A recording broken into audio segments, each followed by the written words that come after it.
ازيكم اصدقاء اوبي؟ هنفتح مع بعض النهارده السكوتر اللي اوبي جابه من الفلوس اللي هو محوشها من بينجو. يلا يلا، فرحان بالسكوتر؟ يلا 1 2 3 نفتحه سوا.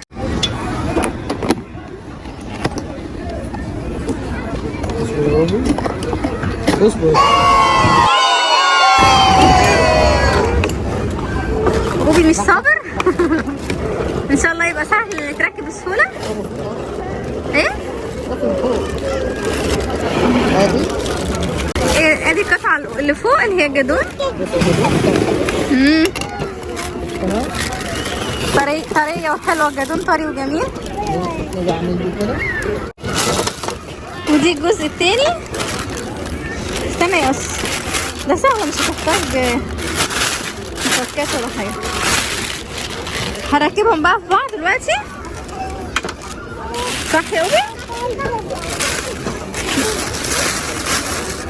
السكوتر ده بتاع اوبي، جبناه له بمناسبه ايه؟ عيد ميلاده، وعشان حوش فلوس كتير.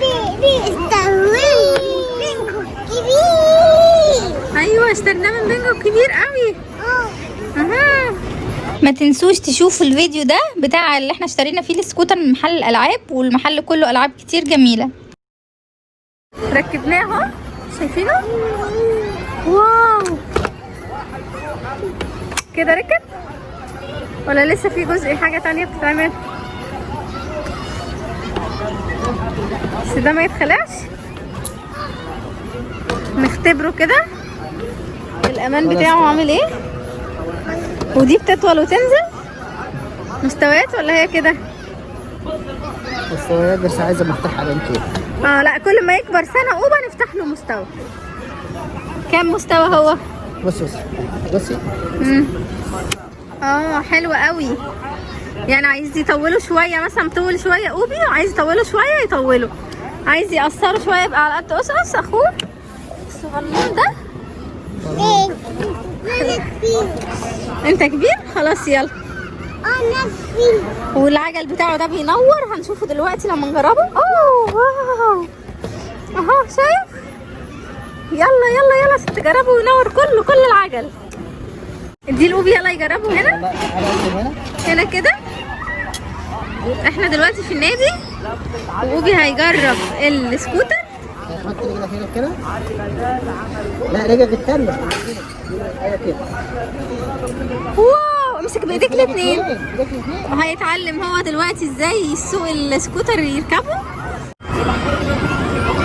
يلا اجري، زقه جامد وبص قدامك، خليك خط مستقيم خط مستقيم. وطبعا في دوشه جامد، وفي ماتش شغال كمان هناك على الشاشه اهو بعيد، فعشان كده الدوشه دي. اوبي برافو، نور.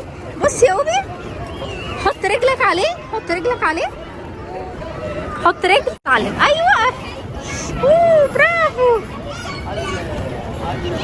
خلي بالك خلي بالك، بص قدامك. طبعا اوبي بيحاول، بس المكان صعب شويه ان هو يتعلم فيه، لانه مليان كراسي والحديد اللي هو بتاع الكافيهات ده، وناس راحه جايه ودوشه كتير. هو مش عارف يركز ولا يسوقه كويس، بس هو ما شاء الله يعني بيحاول يدرب نفسه اهو. وان شاء الله مره تانية نبقى نروح مكان تاني افضل غير النادي، لان كمان النادي فيه قلنا هندربه تحت، بس تحت في كيدز اريا وفي مكان للعب الاطفال، فبرضه مش مناسب ان هو يتعلم فيه. احنا بس عشان خدنا السكوتر ورحنا على النادي على طول عشان نفتحه. طبعا هو ما كانش صابر يروح بيه البيت، وفي البيت مش هيعرف ان هو يفتحه ويجربه، لان برضو البيت هيخبط في الحاجات وفي الاوض وفي الحيطه وكده. فاحنا عشان كده خدناه النادي على طول بعد ما جبناه.